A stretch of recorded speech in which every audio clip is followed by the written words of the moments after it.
Quentin went missing when he was 18 years old. We were living in New Zealand at the time, and he just walked away from home one afternoon. And that was 27 years ago. Quentin was a very mixed personality, I suppose I could say. He had a side of him that loved the countryside. We lived in a fairly rural area outside of Auckland, and he was a beekeeper from the age of 11. He loved growing vegetables and being in the garden, canoeing. We could canoe just down the river into the harbour.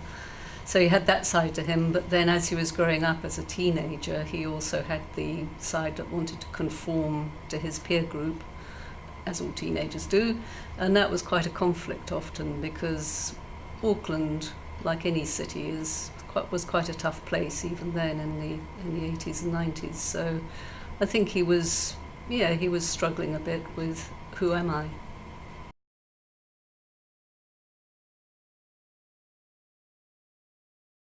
Well, how I coped in the immediate time after, it was extremely difficult because the police were involved initially, but once they'd exhausted all areas of searching, they obviously, they just had to stop.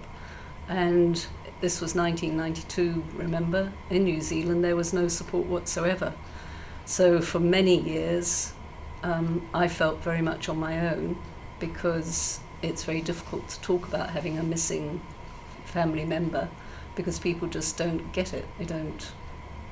They can't imagine it, and that's what they often say. I can't imagine how you coped, etc. But even when I came to England and came back to live in England, missing people was then the National Missing Persons Helpline, and they were very small and were literally running the helpline, and they couldn't help me because my son was in New Zealand and I was in England, and there was no other agency or anybody helping. So for about 16, 17 years, I sort of kept it all inside and just sort of lived with it really and coped with it. And then in 2009, I read a report that Missing People had produced, or researched and produced, called Living in Limbo, and it was just amazing. It was just so wonderful to reconnect with missing people, because I had phoned them in the early days, and see that they were doing more and reaching out to help people like myself with long-term family members.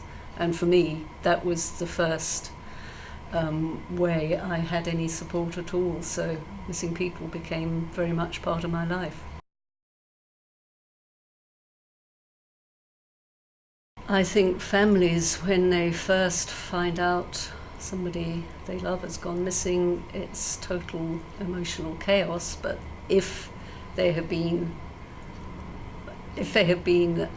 given the chance to link with missing people, I would say do that straight away, because the support they get will be invaluable.